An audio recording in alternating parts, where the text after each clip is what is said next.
Hi friends, நான் உங்க ஹெரினி.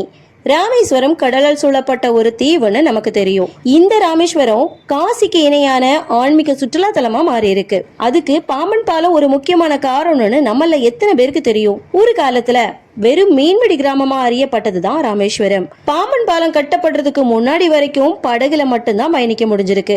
ஆனா ஆங்கிலேயரோட ஆட்சி காலத்துல இலங்கைக்கும் இந்தியாவுக்கும் இடையேயான வர்த்தகத்தை அதிகரிக்க பொருத்தமான இடமா ராமேஸ்வரத்தை சூஸ் பண்ணிருக்காங்க. இலங்கையின் தலைமன்னார்ல இருந்து ராமேஸ்வரம் ரொம்பவும் பக்கத்துல இருக்கிறதுனால ராமேஸ்வரம் தனுஷ்கோடியில துறைமுகத்தை அமைச்சு வர்த்தகத்தை பெருக்க திட்டமும் போட்டிருக்காங்க. இதுக்காக 1911 ராமேஸ்வரத்தையும் மண்டப பகுதியையும் இணைக்க வேண்டி ரயில் பாலத்துக்காக கட்டுமான பணிகள் நடந்து 1914 திறந்திருக்காங்க.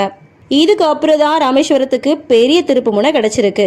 ரொம்பவும் சீக்கிரமாவே மிகப்பெரிய ஆன்மீக சுற்றுலா தலமா மாறியும் இருக்கு. 2010 வரைக்கும் இந்தியாவில இருந்த ஒரே கடல் பாலமா இது இருந்திருக்கு.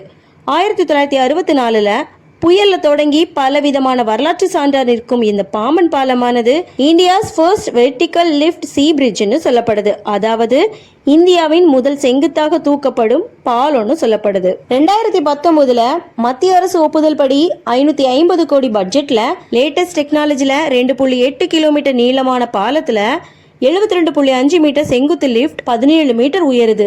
ஏற்கனவே உள்ள பழைய பாலத்தை காட்டிலும் 3 மீட்டர் உயரம் அதிகமான இந்த பாலமானது உயர்ந்து, அதாவது தூக்கப்படும் போது பெரிய கப்பல்கள் பயணிக்கும். இந்த பாலமானது கீழே இறக்கப்படும் போது சம அளவு இருக்கும். இந்த நேரத்துல ரயில்களும் போற விதத்துல அமைக்கப்பட்டிருக்கு. அதுவும் பழைய பாலம் பக்கத்துல தான் புது பாலமா அமைக்கப்பட்டிருக்கு. India's first vertical lift sea பிரிட்ஜ்னு சொல்லப்படுற இந்த பாம்பன் பாலத்தை பத்தின உங்களோட கருத்துக்களை மறக்காம கமெண்ட் செக்ஷன்ல ஷேர் பண்ணுங்க. இந்த பதிவு உங்களுக்கு பிடிச்சிருந்தனா லைக் பண்ணுங்க, கமெண்ட் பண்ணுங்க. மறக்காம ஹரிணி டாக் சப்ஸ்கிரைப் பண்ணி வச்சுக்கோங்க. தேங்க்ஸ் ஃபார் வாட்சிங்.